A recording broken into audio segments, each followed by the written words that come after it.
अस्सलाम वालेकुम स्टूडेंट्स। आज हम करने वाले हैं अपने दो केस है हमारे यहाँ पर बुक में मौजूद। केस वन जो है हमारे पास क्या है, जिसमें बोथ बॉडी जो है वो वर्टिकल हैं। क्वेश्चन आपकी स्क्रीन पर नजर आ रहा होगा, इसको बाद में अप्लाई करेंगे। पहले आप लोग इसके फॉर्मूला को समझ लें, केस समझ लें। दो केस होते हैं। अच्छा, दो केस क्या होते हैं मैं आपको डायग्राम रिप्रेजेंट करवा दूंगी। एक केस तो ये होता है, आपकी स्क्रीन पर डायग्राम आ रही होगी, जिसमें बोथ बॉडीज जो है वो वर्टिकल होती हैं। ठीक है, और इस साइड को नजर आ रहा होगा बोथ बॉडीज क्या है, वर्टिकल है। जिसमें से M1 जो है वो डाउनवर्ड है, मतलब कि हमने दो नेम रिप्रेजेंट किए हैं, जिसमें से हमने कहा है कि M1 जो है वो मोशन होगी जो डाउनवर्ड है, डाउनवर्ड हो रही है इन दोनों में से, तो इसका मतलब M1 इज हैवियर। इसलिए आप लिख देंगे कि जो M1 होगा ना वो बड़ा होगा M2 से। M1 is greater than M2। दो बॉडीज में से M2 लाइटर होगा। जो हैवियर होता है वो डाउनवर्ड मूव करता है और जो लाइटर होता है वो अपवर्ड मूव करता है। इस केस के टेंशन और एक्सलेशन के फॉर्मूलाज कुछ इस तरह हैं, जो कि आप लोगों ने बुक में ड्राइव किए हुए हैं। टेंशन में क्या है, 2m1।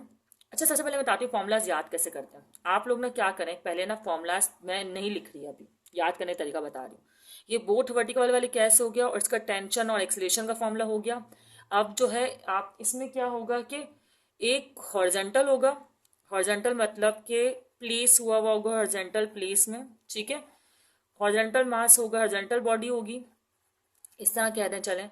और एक होगी वर्टिकल। एक क्या होगी, वर्टिकल होगी, मतलब जो बॉडी लटकी हुई होगी। अब इसमें आपने M1 किसको कहना है, वर्टिकली। सही है, वर्टिकली बॉडी होगी। क्या ऐसा करती हूँ, मैं इसे काट देती हूँ, वर्टिकल होगी। सही है। अच्छा,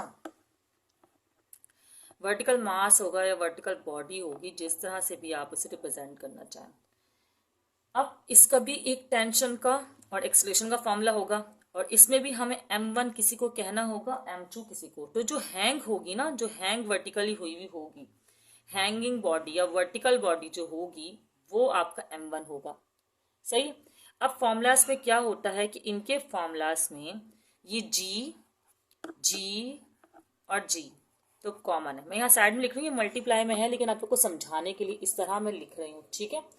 उसके बाद ये जो M1 प्लस M2 है ना, ये भी सब में एज इट इज ऐसा ही है। सही है। ठीक है, तो इसका फॉर्मूला में जो डिनोमिनेटर है वो सेम है। अब क्या है, तब्दीली सिर्फ ऊपर आएगी। यहाँ दोनों बॉडी वर्टिकल है तो 2m1 m2, यहाँ एक वर्टिकल है तो m1 m2। सही, ये याद करने के बता रही हूँ, कोई इसमें कोई लॉजिक नहीं है, बस इजी करने के लिए, याद करने के लिए। और यहाँ है m1 माइनस m2। सही है। इसी तरह यहाँ पर सिर्फ होगा m1 क्योंकि वर्टिकल बॉडी है एक। डन, तो इतनी इजीली आप उसे फॉर्मूला याद कर लेंगे। m1 प्लस m2 सेम है और बाकी ऊपर वाली वाली इसको आपको याद करना है। चलें अब न्यूमेरिकल स्टार्ट करते हैं इसका, लेकिन चाहे तो आप लोग पहले स्क्रीनशॉट ले लें और उसके बाद न्यूमेरिकल स्टार्ट करते हैं।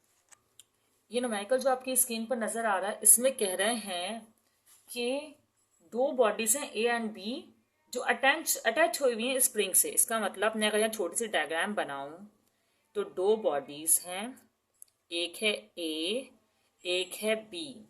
सही है, और जिसमें से अटैच हुई हुई हैं वो पुल्ली से पास हो रही है, समझो ये पुल्ली है हमारा। ठीक है, अब क्या हो रहा है, so that two bodies hang vertical the mass of a body का समझे मास दिया हुआ है और बी का कह रहे हैं मालूम करें लेकिन मूव डाउन। अच्छा, मैंने कहा था जो मूव डाउन होगी वो हैवियर होगी। इसका मतलब आपको बी का, अगर समझा आपने इस बॉडी को बी कहा है और बी का मास मालूम करने को कह रहे हैं, तो इसका मतलब आपको M1 मालूम करने को कह रहे हैं। याद रखिएगा, M2 मालूम करने को नहीं कह रहे हैं। जो डाउनवर्ड होता है, इन्होंने कहा move down, body B move down, तो इसका मतलब आपका M1 मालूम करने को कह रहे हैं। और बॉडी ए का जो मास है वो आपको गिवन है, कितना गिवन है, 4.8 kg। ये मैंने डायग्राम इसलिए बनाई है समझाने के लिए कि बच्चे क्या करते हैं, M1 इसको ले लेते हैं और M2 मालूम करने लग जाते हैं, जबकि ऐसा नहीं है। ठीक है, चलें स्टार्ट करते हैं। M1 4.8 kg। सही है, और आपको एक्सेलरेशन भी दिया हुआ है, यहाँ पर कहा है कि with an acceleration of 0.2 metre per second square. ठीक है, और आपको मालूम करना है M1 ही M2 दिया हुआ है ना, M1 मालूम करना है, M1 is equal to question mark. जी आपको पता होता है कि क्या है, 9.8 मीटर पर सेकंड स्क्वायर, और आपको मालूम करना है M1। सही है। अच्छा, आपको यहाँ पर गिवन A है, सही है, तो आप A का ही फॉर्मूला लगा सकते हैं M1 मालूम करने के लिए। जी आपको T गिवन होता तो आप T का फॉर्मूला मालूम करने के लिए लगा लेते। अभी हम ए का फॉर्मूला यूज करेंगे क्योंकि हमें ए गिवन है। ए का फॉर्मूला क्या आता है आपको पता है, जी और M1 प्लस M2 तो सेम होता है। स्क्रीन पर आपको फॉर्मूला तो नज़र नहीं आ रहा होगा या आ रहा होगा, एडिटिंग के बाद पता चलेगा। खैर M1 माइनस M2, सही है। अब हमने क्या किया, ए हमें गिवन है ना, तो ए 0.2 हमने लिख लिया, सही है। M1 हमें गिवन नहीं है ना, हमने नहीं लिखा। M2 कितना है, 4.8 लिख दिया। जी कितना है, 9.8 लिख लिया। और M1 गिवन नहीं है, ऐसे ही रहने दिया, और चाहो तो ब्रैकेट लगा लो। और M2 जो है वो 4.8 है। अब पता है, सॉरी नज़र नहीं आ रहा है, अब आएगा। अब पता है आपको क्या करना है, ये वाली चीज़ यहाँ डिवाइड में हमारा क्या हो जाएगी, मल्टीप्लाई। आपने 0.2 लिखना है और M1 लिखना है प्लस 4.8 लिखना है, और यहाँ भी ऐसे ही लिख रहे हैं क्योंकि मैं ना एक साथ मल्टीप्लाई करवाऊंगी ताकि स्टेप्स में इजी रहे, वरना आप लोग चाहें तो मल्टीप्लाई भी करवा सकते हैं। ठीक है। अब 0.2 M1 are 0.2 M1, sorry 0.2 M1 are 0.2 M1। और जब आप लोग 0.2 M1 को 0.2 को 4.8 से मल्टीप्लाई करेंगे, क्योंकि आपको पता है आपको इससे भी मल्टीप्लाई करवाना है और इससे भी मल्टीप्लाई करवाना है, तो जब 0.2 को आप 4.8 से मल्टीप्लाई कर रहे हैं तो आंसर आ रहा है 0.96। सही। 9.8 M1 आर 9.8, इस तरह 4.8 9.8 आर हो जाएगा -47.04। अब अलजेब्रा में आप लोग जानते हैं कि हमें M1 निकालना है, तो M1 वाली वैल्यू को एक साथ करना होगा एक साइड पर, और जो कोएफिशिएंट है हमारे सिंपल, उन वैल्यू को हमने इस साइड करना होगा। तो ये 9.8 बड़ा है ना, तो मैं सोचूं इसको यहीं रहने देती हूँ, 0.2 M1 को यहाँ लाती हूँ, क्योंकि जो वेरिएबल हमें निकालना होता है ना, वो अगर पॉजिटिव रहे तो ज़्यादा अच्छी बात है, नहीं भी रहे तो बाद में माइनस माइनस कैंसिल हो जाता है, इससे कोई फर्क नहीं पड़ता। आप लोग चाहें तो 9.8 को यहाँ ले जाएं, सही है। 0.2 को मैं यहाँ ला रही हूँ तो ये हो जाएगा माइनस का 0.2 M1, क्योंकि वहाँ पर पॉजिटिव था। इस तरह माइनस का 47.04 यहाँ वहाँ लेके जा रही हूँ तो ये हो जाएगा प्लस का 47.04। ओके। अब 0.98 में से 9.8 में से 0.2 निकाले तो हमारे पास बचा 9.6 M1, और इन दोनों को जब मैं ऐड कर रही हूँ तो हो रहा है 48। सही है। आपको पता है लास्ट स्टेप क्या है कि 9.6 यहाँ मल्टीप्लाई में है तो यहाँ क्या हो जाएगा, डिवाइड। अगर मैं M1 को यहाँ लिख दूँ तब भी कोई एतराज़ नहीं होता है, तो मैं 9.6 को 48 को डिवाइड करवा रही हूँ 9.6 से, और आंसर आएगा हमारा 5 kg। ठीक है। तो यहाँ पर हमारा फर्स्ट न्यूमेरिकल जो है वो सॉल्व हो गया। आप लोग चाहें तो स्क्रीनशॉट ले लें, प्रैक्टिस कर लें। नेक्स्ट न्यूमेरिकल स्टार्ट करते हैं। बिल्कुल ऐसा ही एक न्यूमेरिकल या आपकी स्क्रीन पर नज़र आ रहा होगा। इसमें आपने बस क्या करना है कि 4.8 kg की जगह 9.6 kg लिखना है, और एक्सेलरेशन 0.2 की जगह 0.1 लेनी है, और एक एक स्टेप सेम ऐसे ही फॉलो करना है, तो ये वाला न्यूमेरिकल आपका सॉल्व हो जाएगा। चलें स्टार्ट करते हैं नेक्स्ट न्यूमेरिकल। अब जो न्यूमेरिकल आप लोग के सामने है, इसमें कह रहे हैं, एक मिनट डाटा कैरेंट डाल दूंगा। इसमें कह रहे हैं कि दो बॉडीज हैं जिनका मास है 10.2 kg एंड 4.5 kg, जो कि अटैच है स्ट्रिंग से, विच passes over fully in such a way that the body of mass 10.2 kg lies on a smooth horizontal surface। इसका मतलब जो 10.2 kg है वो स्मूथ हॉरिजॉन्टल सरफेस पर है, तो वो M2 हुई। क्योंकि आपको पता है जो लटकी हुई बॉडी होती है, जो वर्टिकल होती है, उसको आप लोग कहते हैं M1। तो ये आपको 10.2 kg लेना है M2, और ये इसका मतलब ये 4.5 जो है ये M1 हुआ। हालांकि पहले 10.2 kg लिखा हुआ है, लेकिन आपको वो M1 नहीं लेना, क्योंकि वो तो प्लेस है ना हॉरिजॉन्टल सरफेस पे, तो वो आपका M2 है। तो आप लोग ले लें M1 4.5 kg, और जो हॉरिजॉन्टल सरफेस पे था उसको ले लें M2 10.2 kg। अब आगे कह रहे हैं, आगे कह रहे हैं कि आपको मालूम करना है find the acceleration of the body, the tension of the string, acceleration, tension, और क्या मालूम करना है, एंड द फोर्स, फोर्स भी मालूम करनी है, लेकिन कौन सी फोर्स मालूम करनी है, and the force which the surface exert, surface exert तो उसका मतलब 10.2 kg वाली, क्योंकि ये सरफेस पे रखा हुआ है, ये बॉडी तो लटकी हुई है सरफेस पर, ये है, तो इसका मतलब आपको 10.2 kg वाली की फोर्स मालूम करनी है। तो ये तो कोई प्रॉब्लम नहीं है, तो पहले भी मालूम कर सकते हैं आप, एग्जर्ट कर रहा है ना, तो समझिए आपको एक्चुअली मालूम करना कह रहे हैं आर, क्योंकि बॉडी क्या एग्जर्ट कर रही है, surface exert on the body, जो सरफेस एग्जर्ट करती है ना बॉडी पे, वो एक्चुअली इसके वेट के बराबर होती है। तो इसको अभी मैं आपको बता देती हूँ सबसे पहले यही कि आर इस तरह आएगा कि आर होगा mg के बराबर, क्योंकि वेट होता है mg के बराबर, आर होता है नॉर्मल रिएक्शन, तो जो वेट होगा वही आर होगा। एम हमारे पास ये बोल रहे हैं कि सरफेस वाला तो 10.2 kg लेंगे हम, और जी ले लेंगे 9.8, इन दोनों को कर देंगे मल्टीप्लाई, तो हमारे पास आंसर आ जाएगा 99.96। तो ये हो गया वो फोर्स जो सरफेस एग्जर्ट कर रही है बॉडी पर। अब एक्सेलरेशन और टेंशन मालूम करनी है, तो हम कौन से फॉर्मूलाज यूज़ करेंगे, ये वाले फॉर्मूलाज यूज़ करेंगे टेंशन एक्सेलरेशन के, क्योंकि एक हैंग है और एक हॉरिजॉन्टल बॉडी है जो कि प्लेस है सरफेस पर। सही है, चलें स्टार्ट करते हैं।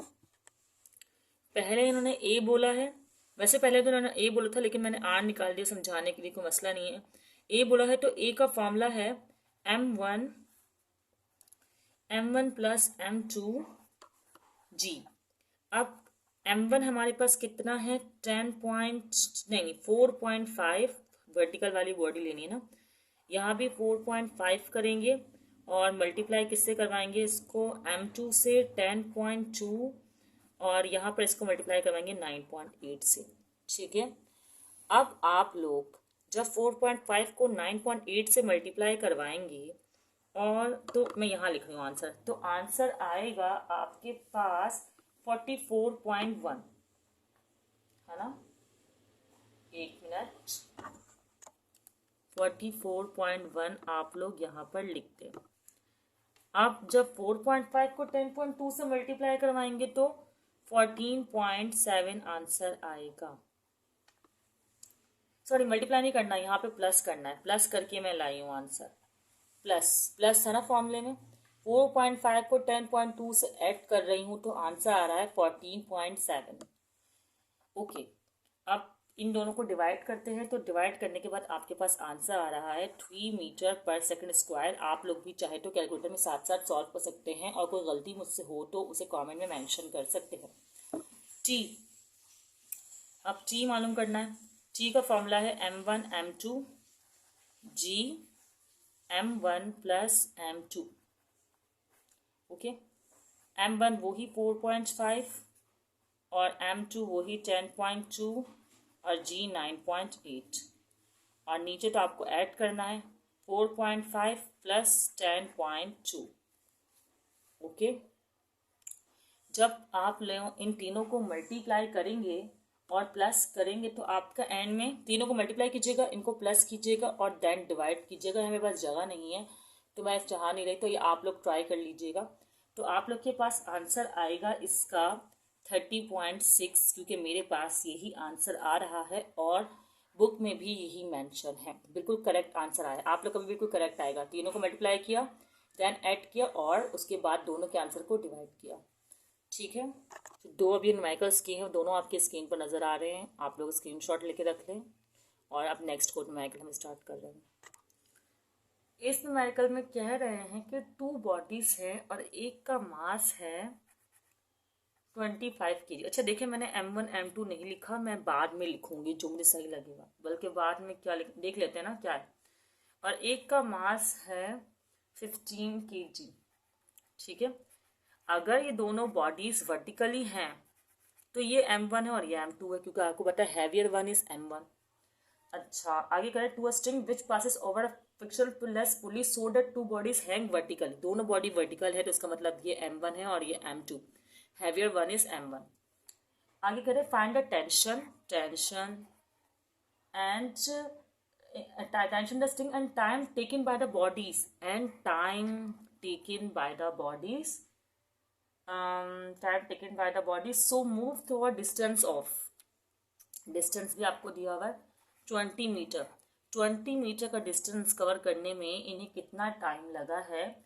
एज्यूम करें कि बॉडी से स्टार्ट हुई रेस्ट से, एजम्पशन दी हुई है कि बॉडी स्टार्ट हुई रेस्ट से, तो वी आई आपको गिवन है जो कि 0 है। अच्छा वी आई आपको गिवन है, एस है, टी आपको मालूम करना है, तो करते हैं, लेकिन पहले हम टेंशन मालूम कर लेते हैं। सही है, टेंशन मालूम करना तो हमारे लिए बहुत इजी है, हमने पीछे भी फॉर्मूला लगाया है। टेंशन के लिए क्या फॉर्मूला था हमारे पास, टेंशन के लिए फॉर्मूला था 2m1m2। अगर आप लोगों ने नोट डाउन किए हों या याद कर लिए हो, हाथ के हाथ फॉर्मूलाज को याद कर ले करें, 5 मिनट लगते हैं फॉर्मूलाज याद करने में, तो आप लोग को आसानी हो जाएगी। सही, ये फॉर्मूला था। चलें इसे अप्लाई करते हैं, 1 मिनट यहाँ रखते हो ताकि अप्लाई तो कर सकें। अच्छा इसे अप्लाई करते हैं, और 2 है, m1 कितना है 25 है, और m2 है 15, और मल्टीप्लाई करना है 9.8 से, m1 25, m2 15। ओके सही है। अब 2 25 ज़ा 50, 15 ज़ा सबको जब मल्टीप्लाई करेंगे आप लोग, तो मल्टीप्लाई करवाने के बाद और इसको सम करने के बाद इसे करेंगे हम, 3 4 को मल्टीप्लाई कर देगा, 50 आएगा, 50 को 15 से, फिर 9.8 से। तो टाइम बचाने के लिए और वीडियो को ज़्यादा लॉन्ग ना करने के लिए मैं डायरेक्ट कर रही हूँ। तो मेरे पास आंसर आ रहा है 183.75। क्या करना है, इनको मल्टीप्लाई, एक आंसर आया, उनको ऐड, और फिर देन दिस, तो ये आया 183.75 न्यूटन। और आप लोग भी कुछ यूज़ कर रहे हैं, कैलकुलेशन आए, इसलिए आप लोग इसको ज़रूर प्रैक्टिस कीजिएगा। चलें आगे करते हैं अपना पार्ट। क्या निकालना था हमें, हमें निकालना था टी के बाद आपका एस। देखिए आपको पता है जो भी एस का फॉर्मूला हो उसमें ए रिक्वायर्ड होता है। क्या रिक्वायर्ड होता है, ए। तो आपको मजबूरन जो है वो ए भी निकालना पड़ेगा। ए यहाँ पर आपको स्प्रिंग दिए हुए हैं, तो स्प्रिंग वाले फॉर्मूला से ए आसानी से निकल जाएगा। m1 माइनस m2 जी m1 प्लस m2। अब m1 माइनस m2 करना है, मतलब 9 आपको करना है 25 माइनस 15 और मल्टीप्लाई बाय 9.8। अच्छा जी आप यहाँ रखें, यहाँ रखें, एक ही बात है, कोई मसला नहीं होता। और 25 प्लस 15। सही है, चले उसमें मैंने जल्दी में आपको नहीं करके दिखाया, इसमें मैं करके दिखा देती हूँ। 25 में से 15 जब जाएंगे तो आपके पास बचेगा 10, और 10 को आप लोग मल्टीप्लाई कर देंगे 9.8 से, तो 25 प्लस 15 क्या होगा आपके पास, 40। अब आपने जब 10 को, इसको क्या हो गया, जब आपको 10 को 9.8 से मल्टीप्लाई कर रहे हैं आप लोग, तो 98 आ रहा है, और आप लोग इसे डिवाइड कर रहे हैं 40 से। ठीक है, ओके। 98 को 40 से डिवाइड करने के बाद आंसर आएगा आपका, कितना आ रहा है, 245 मीटर पर सेकेंड स्क्वायर। सही, ये ए हमने क्यों निकाला, क्यों निकाला हमने ए, क्योंकि हमें चाहिए टाइम, और टाइम में एस वाले फॉर्मूले में ए आता है जिसमें वेलोसिटी में चेंज आए। ठीक है, अब हमारे पास ए आ गया 245। सही है, और ये हमारे पास डाटा है, तो S is equal to V I T वाला, मतलब आप लोग सेकेंड इक्वेशन ऑफ मोशन लगाकर इसको सॉल्व कर सकते हैं। ऐसे हमने पीछे न्यूमेरिकल्स कवर किए हैं, काफ़ी वीडियो अवेलेबल हैं, अच्छा प्लेलिस्ट मौजूद है पूरी। एस कितना है, सॉरी एस लिखना है 20 मीटर है आपके पास, तो मैं लिख रही हूँ यहाँ पे 20 मीटर। ठीक है, वी आई तो 0 है, और टी हमें मालूम करना है, रिक्वायर्ड है। ए अभी हमारे पास कितना आया था आप लोग को याद हो शायद, 245 मीटर पर सेकेंड स्क्वायर। तो ए में लिख रही हूँ 245 मीटर पर सेकेंड स्क्वायर, और टी हमारा रिक्वायर्ड है। सही है, ओके। 20 तो ऐसे ही रहेगा, 0 को टी से मल्टीप्लाई करेंगे तो ये 0 ही हो जाएगा, तो 0 लिखें या लिखें ना लिखें कोई फ़र्क नहीं पड़ता। 245 को 2 से डिवाइड करेंगे हम, तो आंसर आएगा हमारे पास, अच्छा सॉरी ये 245 नहीं है, 2 पॉइंट है। 98 को 40 से डिवाइड करके 245 कैसा सकता है, डेसिमल नज़र नहीं आया मुझे, कैलकुलेटर में जल्दी में करवाने के चक्कर में ना ये काम कर दी। 2.45 है। ठीक है, अब आंसर भी एक्सप्लेनेशन गिवन नहीं था कि मैं फ़ौरन वेरीफाई करती, तो 2.45 को आपको 2 से डिवाइड करना है, 2.45 को, तो आपके पास आंसर आएगा 1.225। सही है। डेसिमल नज़र नहीं आया था, सॉरी। कभी कभार नहीं आता है चुप, और नहीं भी आया तब भी आपको कॉमन सेंस, या मुझे बल्कि सॉरी मुझे कॉमन सेंस यूज़ करना चाहिए कि 98 को 40 से डिवाइड कर रही हूँ तो 40 का डबल 98 से छोटा कुछ आएगा, तो इन शॉर्ट 2 ही आना चाहिए था। खैर, प्लस अब ये जो है 20 तो ऐसे ही रहेगा, ये यहाँ पर मल्टीप्लाई में इसकी अहमियत नहीं है, 0 प्लस कुछ नहीं हो सकता, इंपॉर्टेंस ख़त्म।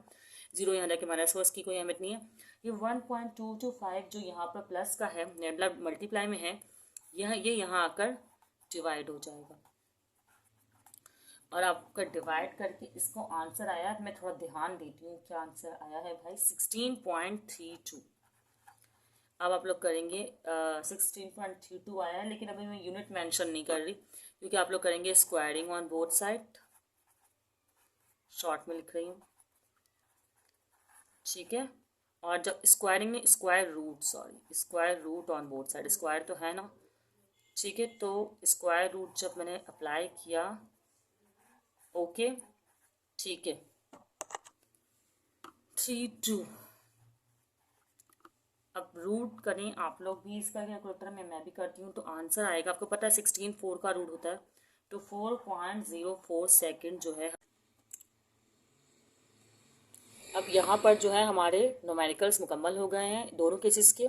नेक्स्ट वीडियो में इंशाल्लाह हम law of conservation of momentum और इंक्लाइंड फिंगर न्यूमेरिकल्स करेंगे, और प्रीवियस भी वीडियोस न्यूमेरिकल के हवाले से चैप्टर 3 की मौजूद है चैनल पर, आप लोग वहाँ से देख सकते हैं।